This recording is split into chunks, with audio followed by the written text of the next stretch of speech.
to deal with the problem that you're putting before me today and the demands you're making of me, I cannot commit to that. Can that, at least for those in the room who were expecting to hear something that will address their immediate need or demands, can that cause them to vote one way or the other? Are we talking about immediate demand or permanent demand? The real demand will find expression in the manifesto. Remember, that is the policy of the party.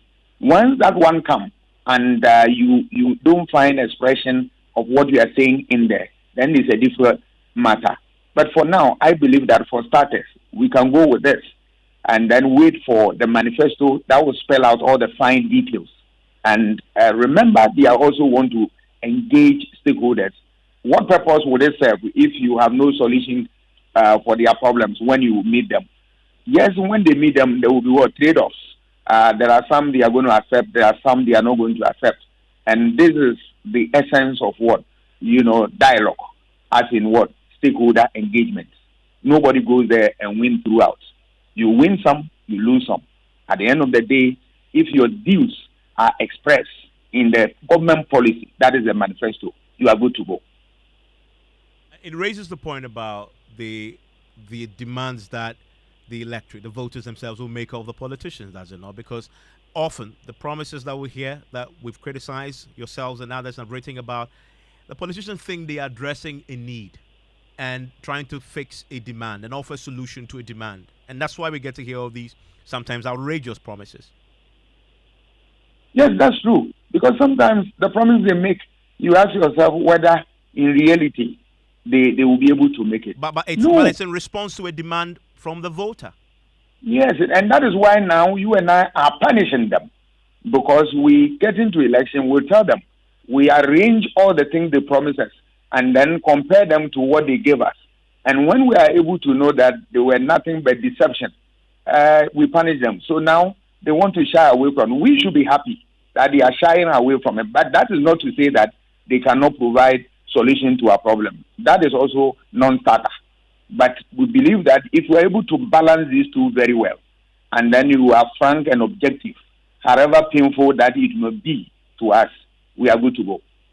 And that's Dr. Sasante, a political science analyst, senior political science lecturer at the University of Ghana Political Science Department. What do you think? 05511119997. Let me hear your verdict. Politicians saying, I cannot make a promise because I still do not have the full picture of what the economy will hold and present in 2025. Share your thoughts with me on the WhatsApp console. Share it with the rest of the world. Still ahead here on Newsnight. Team of forensic investigators commissioned by Director General of CID pitch camp in Jirapa to oversee investigations into the murder of Eric Johnson, business mogul and CEO of Royal Cozy Hill Hotel known as Jirapa, Dubai. We have details plus the charge by the Municipal Security Council to the police to fast-track investigations to bring the perpetrators to book.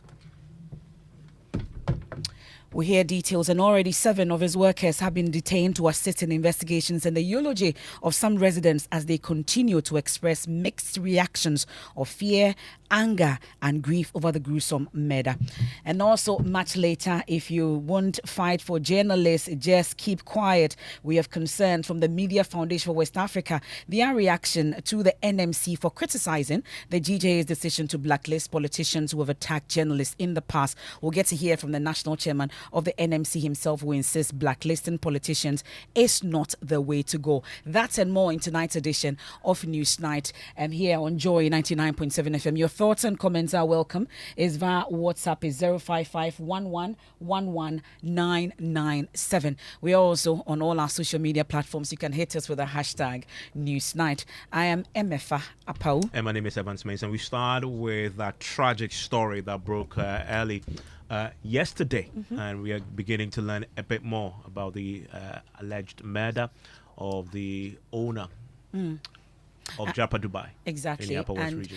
From the report that our correspondent Rafiq Salam gives us, at least we know that the team of forensic investigators commissioned by the Director General of CID, they've arrived in Jirapa. They've pitched camp there to oversee investigations into the murder of Eric Johnson. We also know that even 7 of his workers have been detained, and that's the latest. 2 arrests were made today, and then earlier 5 were made as well. Most of his workers that are close to him, and they were detained and arrested. And we've been hearing from the MCE today. He has a charge to the police to ensure that arrests are made and, of course, fast-track investigations into what's going to happen. We've also been hearing from some residents in the area eulogizing Eric Johnson. But let me bring in Rafiq and Salam.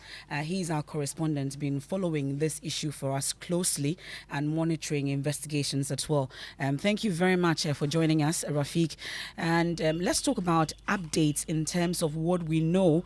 You've been following closely the investigations. What are we learning this evening, Rafiq? The crack CID men that came from Accra to join the team here, holding their cars closer to their chest. They are tight-lipped as to what they are looking for. So immediately they arrive in the region. The information that we got was that they moved straight to Jiriba. When I got to Jiriba this morning, I got to closer to the residence, the private residence of Eric Johnson, and it was under lock and key. But we managed to peep through some holes around the area, and we were able to see that there were 2 vehicles inside there, and then about a dozen policemen around there. But the information that we got indicated that they were inside the private mansion, otherwise known as the executive mansion, doing their work. And so at least it was close to the public for now, and the place is under lock and key. Did we get any sort of briefing from the men? We know that may not be possible, but were you able to get any briefing from them in terms of their preliminary investigations? We haven't been able to get any information from them. After we attempted to move in, but because the place was locked, we got inside the hotel room, and that was where we saw half a dozen of workers that were also moving around in a relaxed manner. And then also there was no regular around that area. We tried to speak to them, and they told us that they have been told by their management that they shouldn't speak about any issue pertaining this particular place. And then also, so they are waiting for whatever that will come from their bosses. And for now, they have not delegated anybody to speak to the media about this particular issue. Well, Rafiq, please do hold on and let's listen to your interaction with some residents there in the area. Well, I'll miss his charity work. That man is actually very, very charitable. That one day, if you ask anybody that actually knows the man, he has the heart of giving. He really gives out unconditionally, irrespective of whom you are. Then you've not met him. If you haven't met him, fine. But if you are able to pass through the right procedure, the right processes, and meet the man, you realize that whatever your needs are, especially financially, that man will be able to help you. Actually, the most thing or the best thing I really miss about him is his charitable work, because he's not someone that was supposed to go, but because we actually miss him. That's actually what I'm really miss about him. I see this thing to be like a bigger tree, a tree who feeds hundreds of men has fallen by one man. Death is unevitable. If he had slept and didn't wake up, we all cry, but we console ourselves. But his life was squeezed out of his hands. They took his soul away, but they killed us. It's the whole of Draper they've killed. Even like I can say to the extent of Upper West Hall, this man is a joy to us all. This man is somebody who is down to earth. He doesn't see himself worldly. Because of that, doesn't respect people. He respects every Tom, Dick, and Harry. My daughter, he has always passionately called her wife. This man has always been there for me and my daughter and for my little business. He's the reason why my business is like this. He's the reason why I'm even living here in Drapa and comfortably in the lead among others. I've lost a great man. Drapa has lost, Upper West has lost. To me, I've lost what I can never get from anywhere ever again.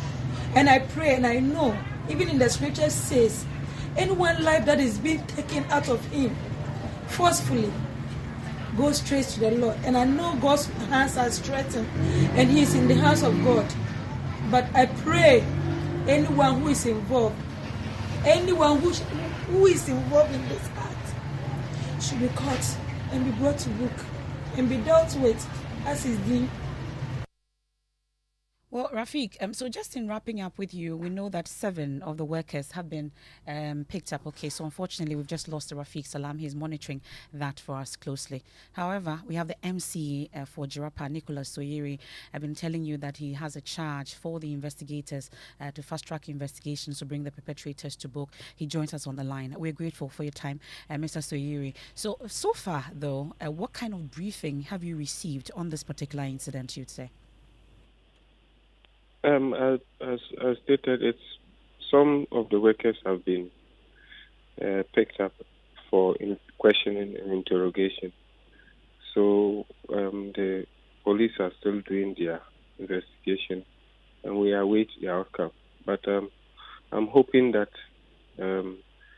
there should be some positive news arising from the arrest. Well, so at least we know that 7 of these workers have been arrested also, but we're hoping that we know that the forensic team are in town. They've started investigations, and I heard your earlier charge to my colleague telling the police to fast-track investigations. Are you hopeful that that will happen? Yes, I'm very, very, very much optimistic that that should happen. The police are working assiduously to get that done. But as MC for the area, have we had any of such incidents occurring in your vicinity? No, not that I can recall. It's immediate within the year. No, it's been a while such an incident has occurred. The last time it occurred was about 2 years or so ago. Somewhere in 2020 or so, that was when such an incident occurred. But since then, for a very long time, we haven't experienced such a thing. But may I ask, though, did you know Eric Johnson personally? Yes, I knew him personally. As we were quite close. What kind of man would you say he was? A forward-looking person. He is looking for the development of Japa.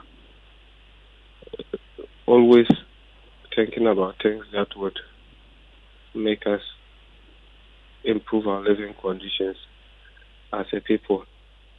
And that's what I'll say about him.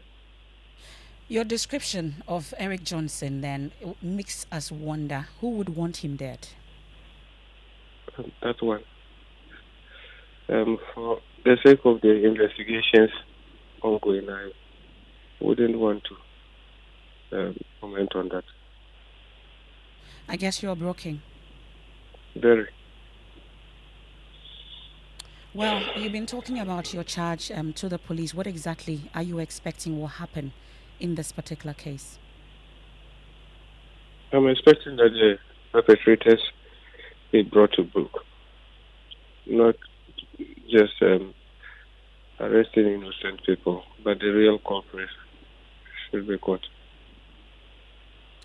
We'll leave it here for now. That's the MC of Jirapa, Nicholas Soyiri there, speaking about the murder of Eric Johnson, CEO of Royal Cozy Hills Hotel, Jirapa, Dubai. And let's understand a bit more. The investigators on the ground right now, and I know the IGP had deployed a high-powered team onto the ground, led by crime scene investigators, forensic investigators as well. I want to bring in criminologist and lecturer at the KNUST, Dr. Jones Opokuwari, joins us right now. Doc, thanks for your time here on News Night. So the team is on the ground. What would they be doing now? All right, good evening to you, Evans, and also good evening to your listeners. Yes, so as we all expect at this point, you expect that the police Um, Dr. Pokwai, kindly turn off the radio if you have one close to you and it's on. Completely turn it off. You're getting feedback. needed to be able to pin this crime to the actual perpetrators of this crime. You know, in criminological sense, murder is seen as the ultimate crime.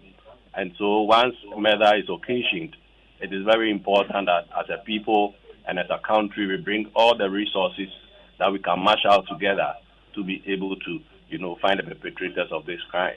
And in fact, looking at the gruesome nature of this particular incident, it is very key, and I actually want to side with the MC that the police must expedite action and do whatever it is in their power to get to the bottom of this case and bring the perpetrators to book. The team on the ground currently investigating this. Knowing what we know, Rafika shared quite a bit with us. This assailant apparently used a ladder to climb over the wall into the house, goes into the room, and allegedly, of course, stabs him multiple times. He's found on the floor. He drives a vehicle to the gate. The security officers, thinking it is the owner of the vehicle, Mr. Johnson, opens the gate. The driver gets out with the vehicle, drives with the vehicle out of the compound, and then the vehicle is found parked in town, abandoned. The investigators on the ground, your criminologists, help us appreciate what processes they will have to now go through to establish what happened as they canvass the crime scene and talk to people. All right, so when these kind of crimes happen, we have to allow the crime scene to speak to us. So just as the police are there, they will need to secure the crime scene and, as it were, try to pick up the nitty-gritties and the details that will help them to have a theory to build to understand what really happened. You and I will know, based on the accounts that we have right now, it seems to suggest that this is a crime that probably the person that might have committed this crime could be, and I use the word advisedly, could be closer to the victim. So it is very important that the police, as it were, spread out their tentacles, talk to everybody. It is very important that they are talking to, the employees, but they also have to stretch, the investigation. They have to talk to even friends. They have to talk to family members. And, some of these crimes, looking at the nature of person he is, you may not know the motive that people might have. Probably if you have to pin it down to people who he was working with, like the employees, had it been maybe a confrontation he had with somebody at the workplace, is he owing some people? These are all probable things. And when it comes to friends, what is the relationship he has with his friends? In terms of the investment he's done in Jirapa, and then even I have to put it on record. Personally, I was there. I was in Royal Cozy Lodge, in October, some few months ago. And trust me, this is a very huge investment this man has, put within the Jirapa enclave. In fact, when he gets there, because of this edifice, the whole atmosphere changes. So you might not know. I mean, friends that are very close to him, how do they even see him? Are some people jealous of him? You have to ask all these questions. And on the basis of that, the police will be able to pick all the necessary details to be able to find a good theory to be able to understand what really happened and resulted in the murder of this innocent man. Knowing what we now know of what might have happened, is it too early to begin to assume that he may have been targeted, that this possibly could be contract killing? Well, if you look at the ingredients of the crime, so normally for us to be able to conclude whether a murder is a contract killing, we have to look at the crime scene. We have to let the scene speak to us. What happened at the crime scene? Okay, were some valuables taken? And now, was it a robbery gone wrong? You have to look at all this. What are the murder weapons that were used? Normally, if it is robbery, it is likely that the criminals may use guns. But if, for instance, nothing was taken at the crime scene, the person was just brutally stabbed multiple times, okay? And now even the nature of the stabs, okay, the stab wounds and all those things could tell us, even the person with which the person was murdered. All these ones could give us an indication whether this was somebody contracted individually or jointly to execute that kind of act. So we have to allow the investigation, the crime scene and all those things to give us more information. But looking at what we've seen so far, based on the description that your colleague has given us from the Upper West, it seems to have all the ingredients and the trappings of somebody who had been targeted by someone, probably who had an axe to grind with him. And finally, another part of the investigations, the police over the last few hours, in the last 24 hours, they have been publishing images and names of some of the persons of interest. And it isn't a debate about whether you can call them suspects just yet. In terms of the process of investigating, is this standard protocol at this very early stage to put out the names in the images, even if part of the images is pixelated? Well, I think that what the police is trying to do is to let us know and some way, somehow, prove to us that they are on top of the situation. A lot of the time when suspects are picked, you see the police coming out with the names of those people. So over here, probably is a standard practice. But I know in other jurisdictions, until the investigations are done and have reached, very deep, some of these people are not named. Because you see, the way the names have been splashed out, what if at the end of the day we find out that these people had nothing to do with the crime that has been committed? So I would have wished that, though it is standard practice for the police to, for instance, talk to people who are very close to the victim, it would have been ideal that they conceal the name of the suspect for now and then do more questioning, more digging of these people they suspect to be, some way, somehow may have a hand in the death, and then be able to reach a final conclusion of the matter, and then they bring those names out and then put those people before court. That should have been the best way, rather than just in a hurry try to, as it were, put the names of people all over. Thank you very much. And that's Dr. Opokuwari there speaking to us about the current investigations that are underway in the Upper West region. And, last year we wanted to travel to Jarapa, Dubai. Mm-hmm. The only thing that stopped us was when we calculated the transportation. We wanted to, of course, driving there was too far. We wanted to fly, and myself and the family. It's too expensive, so we didn't go. But we are planning to do that next year, which was this year. And then this happens. Have you been there before? So yes, I have been in Jarapa, Dubai. I went for a funeral, and I went to Jarapa, and we see the pictures. It's amazing. Beautiful place. I've been there a couple of times, and I knew Eric Johnson personally. So this is a very sad situation as well. But we'll see how it goes. Hopefully, we'll fast-track investigations into this particular matter. Well, still listening to News 9 on Joy 99.7 FM. We'll share a few of your messages with the rest of the world pretty shortly, but do your job or stop impeding the work of other organizations fighting for journalists. That's the charge from the Media Foundation for West Africa as it takes on the National Media Commission for criticizing the GJA's decision to blacklist politicians who have attacked journalists in the past. Well, we know also that in the last 5 years, at least, there have been 35 attacks or abuses on journalists. And more recently, the Ghana Journalists Association was forced to declare blackout on MP for Ewutu Senya East, Mavis Hawakumsin, and MP for Yendi, Farouk Aliu Mahama, both accused in the assault of Cape FM and City TV journalists, respectively, in the heat of the NPP's parliamentary primaries. But the NMC chairman, Yao Bwedua Yeboafo, criticized the decision, saying the association could have used other avenues to address the situation. But in a sharp rebuttal, the GJA president, Albert Jumfo, defended his decision. In every extraordinary situations, we take extraordinary decisions. We see this situation, the media finds itself as abnormal. And that in abnormal situations, you don't need dysfunctional or functional mind to treat abnormal situations. You deal with it abnormally. And that is the position with GJA. And I am surprised that, I'm heartily shocked that no other person came here to use our platform to chastise us than the NMC chair. He is a senior journalist and a veteran. He didn't take his time to even ascertain from us what even informed the position.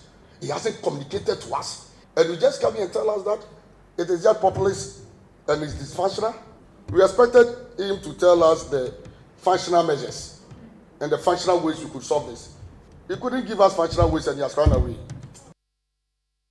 Well, Mr. James' fourth position has garnered support from members of the media fraternity, including those who have themselves been attacked. Emmanuel Ante, formerly of Multimedia Group and editor of the Modern Ghana newspaper, Emmanuel Abugui, both support the move.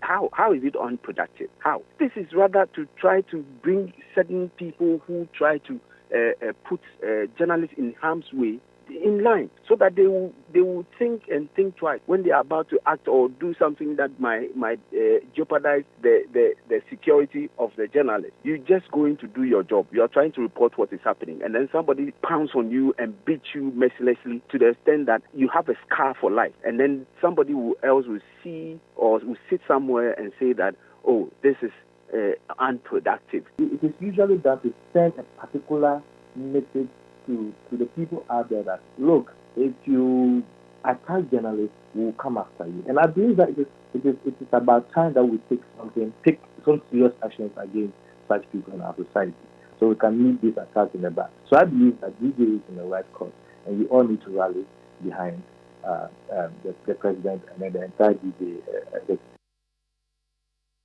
Meanwhile, Executive Director of the Media Foundation for West Africa, Suleiman Abrahima, said the comments by Mr. Apawu was unfortunate. We see a trend where there is an increasing rate of attacks on journalists. Our press freedom status is declining. And of course, if you are in a country where, press freedom used to be one of your bright stars, and suddenly it is something that is going down, it sends a strong signal about the deterioration of the country's democracy. And to that extent, I would have expected an institution like the National Media Commission to strongly back the action by the GJA. It is up to the media and up to the journalists to say that, yes, we agree with the GJA. We don't think that it is right for our people to be beaten by these politicians. And therefore, yes, we don't want to have anything to do with them until they take actions that would showcase the fact that they regret what happened.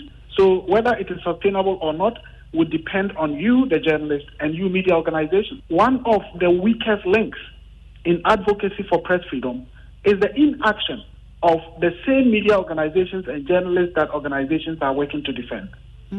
That said, you must be surprised at the stance taken by the NMC chairman, Yabudu Ayabuafo, a man we consider as one of us.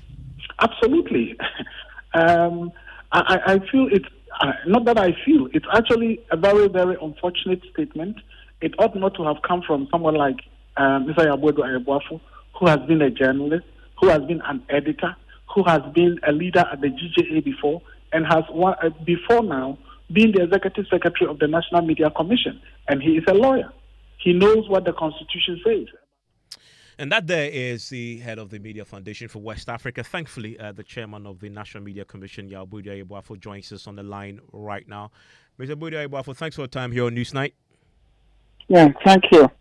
You've had a criticism from the... Well, I mean, they are entitled to the opinion as much as I'm entitled to my opinion.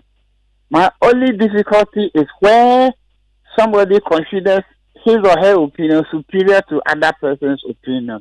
Because the question is, it has nothing to do with the National Media Commission. It's my personal views, and anybody who is fair-minded should get a copy of my speech and read and tell me whether I spoke for myself or I was speaking in the name of the Ghana Journal Association. But the fact that I am a senior journalist, as they fully admitted, is a fact that I should have an independent opinion. I don't need necessarily to follow whatever position that the GJ comes up with. And if I do not agree with the position of the GJ, that does not render me a mole. It does not render me useless to the system. Because I'm not supposed to mimic anybody. See? I mean, people, when they speak that they have the right to express themselves. But if somebody expresses a view that they don't share, that somebody is stupid. I think that debases democracy. Because listen, I do not think that when you call Suleiman and he spoke to you, he spoke for Media Foundation for West Africa. He expressed his personal views about the matter. And so when I express a personal view about a certain matter, Why should that be construed as an unfortunate statement coming from the National Media Commission? But did you say that blacklisting politicians accused of assaulting It's journalists not. is I have this not. functional? Listen Is to this me. functional and You non-productive? see, please don't bring half-baked things on air. I'm asking you a question. Did you say that? Because I didn't say that blacklisting politicians. I said that using blacklisting as a policy, please, it has nothing to do with politicians. Okay, so your position was blacklisting as a policy to fight It's this not impunity. a permanent solution to the cause that we are fighting But for. you said it was And that- dysfunctional and non-productive. Yes, I said it is How so? dysfunctional. How so? And that if we want to eliminate this debasing thing about people attacking journalists, then we must fight consistently on the path of the rule of law, never relent in our pursuit of justice. We should be constantly there fighting and ensuring that the right things are done. Because boycotting, yes, today some people have come, we say we are boycotting. And after all, the information about how Kumsen, did Ghanaians not hear it? Ghanaians heard about what happened. So I am saying, and this is what those who are criticizing me, I think that they are failing to understand that I have an independent mind. And I don't speak like them. And they should not compel me to speak what they speak. Because it is not me. I am saying that the resort to boycott or to blackout cannot permanently resolve the matter before us. And then the matter before us requires all of us to come together and fight a common battle that we will remove those impediments. Because look, sometimes when we talk as if the journalist is a different human person altogether. If there are weaknesses in the system that we are operating, we must fight to remove those weaknesses. The Afoko trial, how long has the Afoko trial taken us? So if within 2 months, something about GJ, we must keep on hammering the thing rather than resorting But to Mr. impunity. Bodo, you don't Yes. disagree that blacklisting... No, you individual- disagree. Yeah, That a you second, disagree just a second, with me. just a I second, don't just a have second. anything to say about it. I haven't asked my question. You don't disagree that deploying the tool of blacklisting individuals who attack journalists is definitely a potent tool we can deploy, in addition to all the others that you've suggested as in using the legal process. For me, I think that blacklisting might not be in the best interest of the public. Why? Because the people that we may be blacklisting may be holding sensitive public information that the public requires to know. And because we are blacklisting them, the public will be denied access to that information. And so we become a clog in the wheel of the right to information. And that was why I gave the example of what has happened in Palestine between Israel and Hamas. The number of journalists who have died in that distance are more than it has ever happened before. But there's no media house that has said that Israel or Hamas should be blacklisted. And that is my position, that it may not endure to the benefit of the public if we begin to use blacklisting as the commonest tool available to us, rather than insisting that the due process of the law must be applied. Yeah, but the due process, that is my position. the due process of the law is just one aspect of this. This particular tool is firmly within our scope to deploy. That is the only tool that we have as journalists. We have our pens. We have our microphones, and we say, if you abuse us, we are not going to write about you. We are not going to give you the microphone. That is what journalists do all over the world when indeed they are under attack. They use their microphones to fight back, and we say we are denying you, this individual, the opportunity to now speak into our microphones. That is an effective tool. Tell me which place that such thing has yielded the most productive result. Listen, journalists don't work for themselves, because when you say that, so if I'm a policeman, because the thing that you are saying, if I'm a policeman, and because the police have come under attack, if I'm supposed to arrest somebody, I will not arrest that person. But that's an entirely different example. That doesn't compare to this particular example, is it? I mean, you're talking about freedom of expression. You have a way of padding this and that. That what is irrelevant? It may be relevant to you, but relevant to me. So listen, I am the one talking. So don't say that example is different. And I know you know that I'm the one asking the questions. Yeah, but if you are asking the question, if you know the answer, then answer the thing. If you want the answers from me, then at least allow me to answer. Because if I don't listen to your question, how can I answer? And if you don't listen to my answer, how can you follow up with questions? I simply was asking a question about the analogy you were drawing. No, and I'm saying that it may be irrelevant to you. Well, the fact that I'm asking the question doesn't have a position. I'm just simply asking a question about the analogy. I don't have a position on yes, the analogy. I'm saying that, for instance, I am talking to you. Okay, now I say something about, say, a medical officer. Very defamatory matter about the medical officer. And then the General Medical Association goes to a meeting. And based on that, determine that if Ayabuafo ever comes to any health facility, they should not treat me. They are boycotting me in the hospital. How would that amount to? How would that amount to? Are journalists any different human beings than other human beings? So if a journalist is violently attacked, what are the processes to seek redress? Well, I mean, we should follow the due process. You give an example, and I wanted to finish. We have situations in this country where nurses have been attacked and doctors have been attacked, and you know what they did? They withdrew their services. They went on strike until the matter is dealt with. We've had that many times in this country. You're saying that for journalists, we don't have the right to exercise our own authority to say we aren't going to give you. I haven't finished my question. That's why. We don't have a right to say we are not giving the microphone to this individual who has assaulted us. When nurses and doctors you cited use that same tool to withdraw services. Has it ever occurred that every doctor in this country had gone on strike at the same time? Even when Kolebu goes on strike, they keep a certain minimum of staff to hold the fort over there. Okay, so we see when you say that if the Pantan hospital nurses are attacked and Pantan nurses say that they will not go to work for some days, and so because some Pantan nurses has been attacked, every nurse, the whole country should not attend to any patient. I mean, what kind of logic is that? Because a journalist has been attacked, so no journalist throughout the country should deal with that individual. I'm saying that it is too much for the society to bear, because the same analogy that you are giving about nurses and doctors going on strike, if the Ghana Medical Association were to tell every doctor in this country, not because they are fighting for conditions of service, but because somebody has beaten a doctor. And many times it happens at the hospital that some people come there because of their mental situation, they attack the doctor. And so they make a ruling that no doctor should work.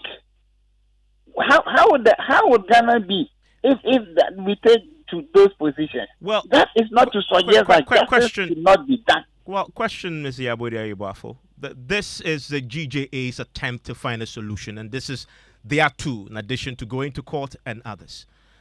And you NMC, as a member of the GJA, I haven't finished. Sorry, no, I haven't said that. It's wrong. I'm just asking a question. I'm saying it's the GJA's attempt to find a solution. What is the NMC's attempt at solving this problem? Don't bring the NMC into this. No, but you are the chairman of the NMC. I'm asking you the question. Yes, I'm the chairman, but I did not speak as a chairman. I am not linking my question. Can you take responsibility for Joy FM? Because you are a reporter there. This question has nothing to do with what you said. What has at nothing the event. to do with I'm asking you. I have you on the line now as a chairman. Can I ask you a question? For me, the way that I answer your question. Can I ask you a question? I'm asking you a question as a chairman of the National Media Commission. And I'm saying, what has the NMC done to protect journalists when they are assaulted? Is because I had gone somewhere and I had made a statement. What has that got to do with the National Media Commission? Well, because I'm asking you a question now. Commission, I am not an executive chairman who when he speaks, it defines the law for the people there. It is only when a matter comes up and we meet as a body that we will take a decision on the matter. Yeah, fortunately, me as a chairman of the NMC cannot purport to be speaking on behalf of the NNC unless it is a matter that we have decided upon, and then I am commenting upon it. And so, if you ask what is the position of the NNC, when the NNC has not debated the thing, well, how do I didn't, espouse the I did not, position I did of the not NNC ask, for you? I did not ask the position of the NMC. As the chairman of the National Media Commission, what has the NMC done in protecting journalists and an attempt to fix the problem where journalists are assaulted? I mean, when journalists have been attacked and they have reported to the National Media Commission, the National Media Commission had investigated and made recommendations. Listen, I mean, the National Media Commission does not deal with criminal matters. It deals with the free expression aspect. When it comes to the criminal I submit to you that attack on a journalist is borders on freedom of expression. You say that there's no freedom of expression. No, I'm saying an attack on the journalist borders on freedom of expression. That's an what you attack on any Ghanaian. Listen to me. An attack on any Ghanaian on the differences because of an opinion that somebody has expressed is an attack on freedom of expression. Freedom of expression is not limited and it is not confined to the journalist. It is freedom of the media. That those who are within the media. But when you use the phrase freedom of expression, that one, it is not limited to the media. It is something that must be available to every citizen. I'm speaking to you as a chairman of the National Media Commission. How can you bring in an attack of every other journalist or every other person in this country when I'm speaking to you solely as a National Media Commission with your responsibility under Chapter 12 to deal with matters that border on freedom of expression and the media and journalists? Yes, but the National Media Commission doesn't have responsibility of control. I mean, freedom of expression generally. The Media Commission responsibility is the freedom of expression that finds focus on the media. And so within the media environment, when any matter comes up and the National Media Commission is dealing with it, the National Media Commission deals with it appropriately and make recommendations. I mean, the National Media Commission is there to ensure that media people do their work without any encumbrance from anybody, because the Constitution says that freedom of expression includes freedom of the media.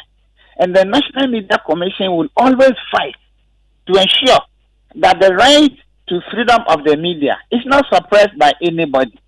But the fact that if somebody uses another approach, and me as a person who happens to be the chairman of the National Media Commission does not agree with that principle, it does not affect the significance or otherwise of the National Media Commission. Okay. Because I'm expressing my view and I'm entitled to my view. Certainly you are.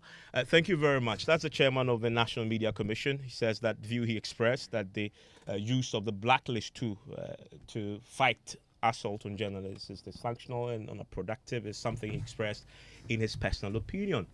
Let's hear from you. You're those who, of course, rate what we do. And so what's your take on the debate around the best approach to dealing with impunity against journalists? George Biafra is here with business. Hello, George. Hi, Ivan. It's interesting debate over there. Well, coming up in business, Bank of Ghana assures public not to panic as it insists of adequate dollars to support the Ghana cedi despite recent pressures, and registrar of companies justifies removal of more than 8,000 businesses from its books, insisting enough notice was given to these firms. The business news on Newsnight is brought to you by MTN Business. Welcome to the new world of business. Kingdom Books and Stationery, Synthesis Tanks, and also Pepsodent Charcoal and Herbal. Imagine strutting into the most anticipated wedding of the year, only to see 7 other girls wearing your exact same outfit. You are special and one of a kind, and that's why whether it's voice, data, or SMS, you get to enjoy personalized offers tailored to your specific needs with MTN Just For You. Dial *141# or select your options on the My MTN app to redeem your unique Just For You package on Ghana's best mobile network. MTN. Son, we are so proud of you for setting up this hospital. I really love those hospital beds and waiting chairs. By the way, did you import them? No, Dad, I didn't. I actually got them from Kindle Books and Stationery right here in Ghana. Wow. We also bought our office supplies, safes, executive desks and chairs from Kingdom, and they gave us expert advice on how to set up our office. Guys, that makes 3 of us. I also got our sofa and bedroom sets, plus our dining hall furniture for our new home from Kingdom. Wow, Mom, that makes 4 of us. I usually get my stationery items from Kingdom, and my teacher also mentioned that our classroom furniture was provided by Kingdom. So there you have it. Whenever you're thinking about setting up an office or acquiring furniture for your home, etc., Kingdom Books and Stationery should be your first point of call. With over 40 years experience in the industry, we stock and supply a wide variety of globally sourced office and home furniture, stationery and equipment. Visit our head office, Osu Akwaje, or our office near the Osu Stadium. We're also in Tema Community 1, opposite Olam SHS, Kumasi KNUST campus, UCC Cape Coast, and now at the Marina Mall, Airport City. Or call us 0302 764101, 764209, or 762792. Visit our website www.kingdomgh.com. Water is needed all day, all night. So, remember Syntex tank all day, all night. 7 years warranty. Select any color for free. In no the crack, in no the spoil. Call Accra on 0244 335 168. Kumasi 0505 555 666. Syntex tank. A strong, a tough. Water is needed all day, all night. So, remember Syntex tank all day, all night. 7 years warranty. Select any color for free. In no the crack, in no the spoil. Call Accra on 0244 335 168. Kumasi 0505 555 666. Syntex tank. A strong, a tough. Central University, Ghana's leading private Christian university, has open admissions. Apply now for a degree in environmental engineering, fashion design, landscape design, interior design, business administration, economics, law, civil engineering, architecture, computer science, IT, theology, and many others. Degrees are available on our campuses in Mutual, ICGC Christ Temple, Abosokai, and Kumasi. Also enroll in our MBA with various specializations. Scholarships are available for needy but brilliant students. Call us on 0303 318 583 or visit our website at central.edu.gh for more information. Central University, raising transformational leaders through faith, integrity, and excellence.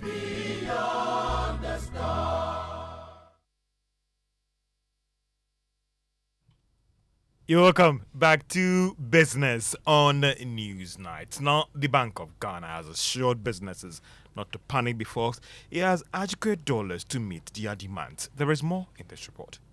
The assurance is coming at a time demand for dollars continue to pick up strongly. Several reasons have been given for this move, with one of them being fears that the Bank of Ghana is not in a good position to meet the needs of these businesses. But the central bank disagrees, insisting it has adequate reserves to support the needs of businesses. The Bank of Ghana believes some of these requests are not backed by real demand. This is because some are demanding the dollars now because they think that when they need these foreign currencies, the Bank of Ghana will not be in the position to meet their need. It also cites the current rate of cedi's depreciation against the dollar, which is about 2% as an indication. The current development cannot be linked to the fundamentals of the economy. This is because a year ago, it had depreciated against the dollar by some significant margin against the US dollar. The regulator was optimistic that its cedi's fortunes will recover strongly in the coming weeks. Some market analysts have raised concerns about the current pressure on the Ghana cedi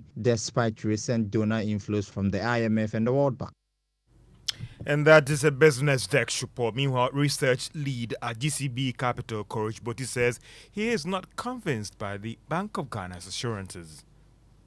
It just tells you the need to manage the liquidity situation on the market, and which is what they are doing. So we may have to look at it within that context that yes, not the stability we would have expected with the inflow of the IMF funds. That's true.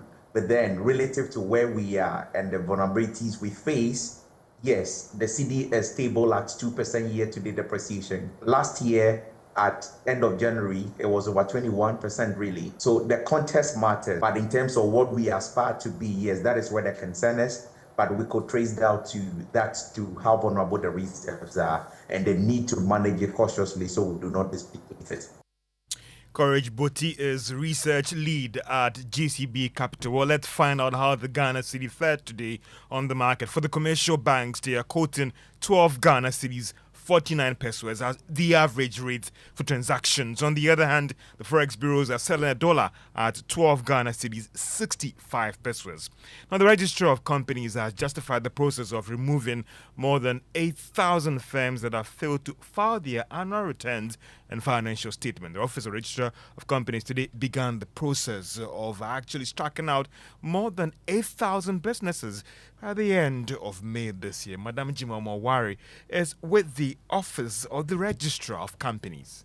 We started informing them since 2021. And so if you're going strictly by the Companies Act, we should have taken these names off last year. But we just had this humanitarian, look on it and kept on calling them. We called them one after the other and they didn't take us serious. And that's how come we've had to come to this level of now going to go ahead and strike them off. So it's not as though we haven't given them enough information. Our public education office has been calling them. Some have been visited, but they just don't care. They haven't taken it seriously. And that is why we are going ahead to strike them off.